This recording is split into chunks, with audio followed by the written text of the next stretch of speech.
was stymied. Forced it back, a drive, Chatfield, rebound, score. Hard back, loading, dishing, bunting back, and it's tipped across the line. Absorbed that check, came out front, and it's tipped home by Teravainen. Jarvis, he's in, shot, score. Svechnikov in front, one time, save, rebound, score. Aegis, 5-1 Carolina. Now we've got a penalty coming, and it will be against the Oilers for interference, and McDavid cannot believe it. Edmonton will drop to 5-12-1 with a third consecutive loss on this road trip. I can't believe it. It just somehow keeps getting worse. Two generational talents being completely fumbled by an organization that has had ample opportunity to build something special. The Edmonton Oilers are flat out a bad hockey team. And if you could look at this entire situation from any angle, it is a complete disaster. The harsh truth for many Oilers fans is that this team will more than likely miss playoffs with a prime Connor McDavid. This may seem like a normal loss, but it's how the Oilers lost this game that just tell the entire story. Darnell Nurse gets hit in the face with the puck. He's the only guy in warm-up not wearing a helmet. Just go figure. Then Stuart Skinner, who's struggling mightily right now, goes to do his little ritual, loses an edge, and he goes right to the other side of the ice. And really, it's symbolic of this team's luck right now. The first goal is a double deflection for Carolina, which sees a wide empty net for them to make it 1-0. But if you know the saying of lucky to be good and good to be lucky, you'll know that this was the Oilers' situation on this goal. The Oilers are not good and their process isn't right, so therefore, they don't get lucky. 4 Oilers get caught puck watching when the puck goes to the point. Nurse and Fogle don't communicate. Fogle thinks he's playing his man high. Nurse thinks Fogle's got the guy in front, and the disaster continues. Now, normally, one goal against shouldn't crumble an entire team's confidence. But when it's going like this, it feels like everything is going from bad to worse. Second goal, the Oilers have a rush chance.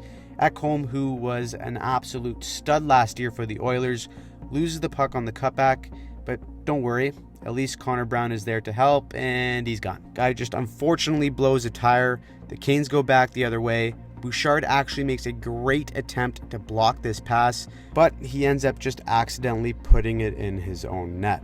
Another bad bounce for the Oilers. After that, it definitely feels like nothing is going your way.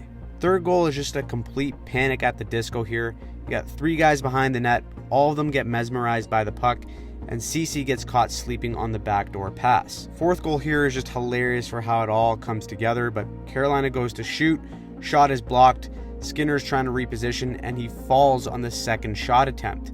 Close call. Puck comes the other way, McDavid does good work to win this battle along the wall, but he ends up getting a tiny can opener. He looks for a penalty, none there. Puck comes the other way, and of course, it ends up in the back of the net. When it rains, it pours. The confidence of this entire team is completely shot. Offensively, you can see McDavid trying to battle and generate chances, but it's the consistency that's the problem. On this goal against here, both him and Draisaitl don't pick up Necas in front, and he's able to bang home his own rebound off the shot. This can't be the defensive effort from their 2 best players. Just not nearly as engaged as they should be on the defensive side of the puck. Knees are barely bent, lack of communication, and just another case of puck watching. The result is pure frustration. This game was a prime example of how mentally fragile the Edmonton Oilers are right now. Terrible goaltending and poor execution on the defensive side of the puck has completely stripped this team of their superpower, which was their ridiculous offense. The problem here clearly wasn't Jay Woodcroft. I think a lot of people knew that, but this is entirely on management, and it's getting to the point where mentally, guys are already tapped, and we're not even 20 games into the season. The chances that the Oilers can turn this around are getting smaller and smaller with every loss. The pressure in the Canadian media are starting to circle the Stars like vultures, and it's only adding to the difficulty of this season. There's always things you can do to try and help spark that confidence. As a team, you try to draw off what's working, like your PK, power play, and as a player, you try to draw off your process and doing some of the little things right. But right now, the Oilers are doing none of that to give themselves even a sliver of confidence. It doesn't matter what system or coach is in charge. If you can't find ways or avenues to create confidence for yourself and your team, the losing will only continue to snowball. I have no clue what's next for this Oilers organization, but it needs to start with goaltending.